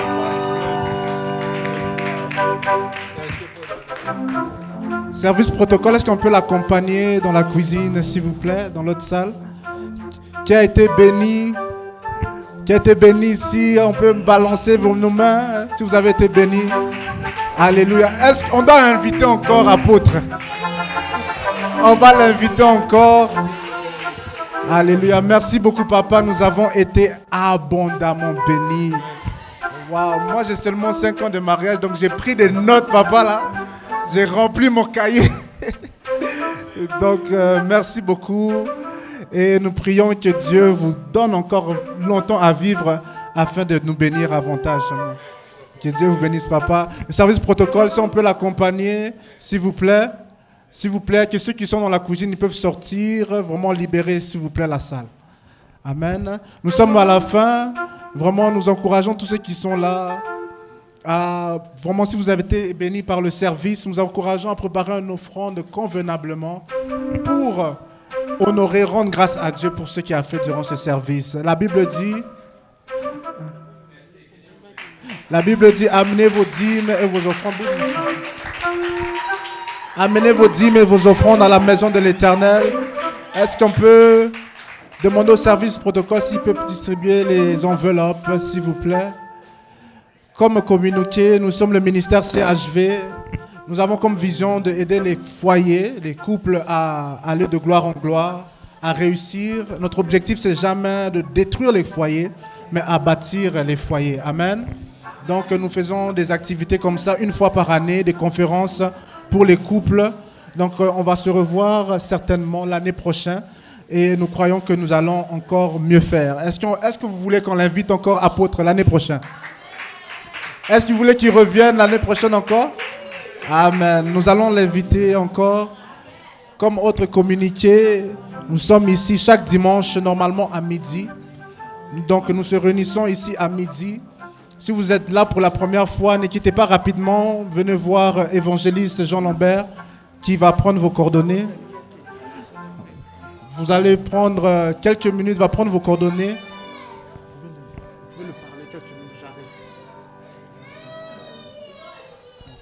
Donc, on va se lever. J'invite le groupe Maman Sheila s'il peut nous bénir avec un chant d'adoration. Et par la suite, nous allons bénir le service de cet après-midi. Nous allons se lever. Le service protocole, les enveloppes, s'il vous plaît, pour les offrandes. Le service protocole. Nous sommes à la fin. Nous sommes à la fin. Désolé pour les enfants. Nous sommes à la fin. Alléluia, Alléluia, Alléluia, Alléluia.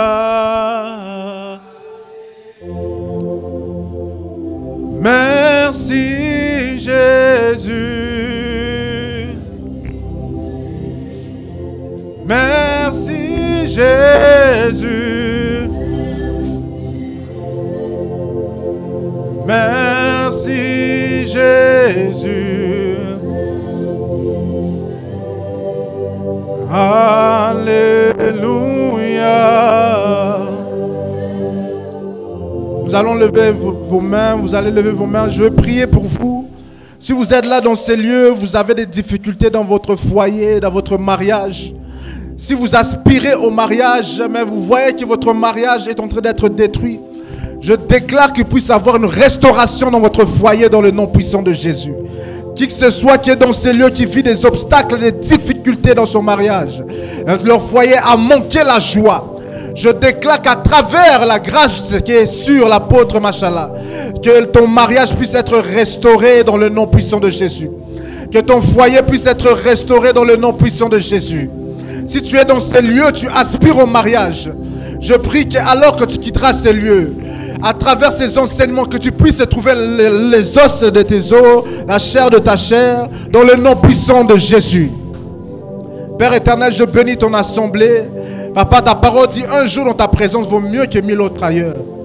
Alors que chacun ont donné, Père éternel, pour ton œuvre, et ils ont donné pour ce ministère, Seigneur, souviens-toi d'eux. Ta parole dit que la main qui donne ne manque pas. Je déclare que tous ceux qu'ils ont donné et ceux qui souhaiteraient donner, Seigneur, Père, que tu puisses leur bénir au nom de Jésus. Qu'ils ne puissent pas manquer dans leur travail, qu'ils ne puissent pas manquer dans leur foyer, dans le nom puissant de Jésus.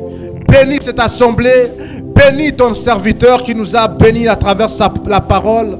Bénis son serviteur qui a béni chacun de nous à travers ce message. Souviens-toi de son foyer, préserve-lui afin qu'il puisse continuer à être encore un témoignage pour plusieurs. Papa, je bénis ton assemblée, alors qu'il quitte ce lieu, qu'il puisse quitter avec un témoignage, puisse quitter avec des bonnes nouvelles. Dans le nom puissant de Jésus, nous avons ainsi prié. Nous disons Amen, Amen, Amen. Que Dieu vous bénisse abondamment. Désolé, nous avons débordé dans le temps. Vraiment, que Dieu vous bénisse. Ne quittez pas, ne quittez pas rapidement. On a quelques anniversaires que nous voulons célébrer. Il y a certains jeunes, sœurs Clémence et Brian, Yann et Nathan. Est-ce qu'on peut acclamer pour eux? Joyeux anniversaire. Que Dieu les bénisse abondamment. Il y a un petit grignoton, il y a un petit gâteau à côté que nous voulons partager avec vous. Saluons-nous, ne quittez pas rapidement. Les couples, nous allons prendre des photos aux couples juste à côté. Ne quittez pas rapidement, que Dieu vous bénisse. Merci à tous.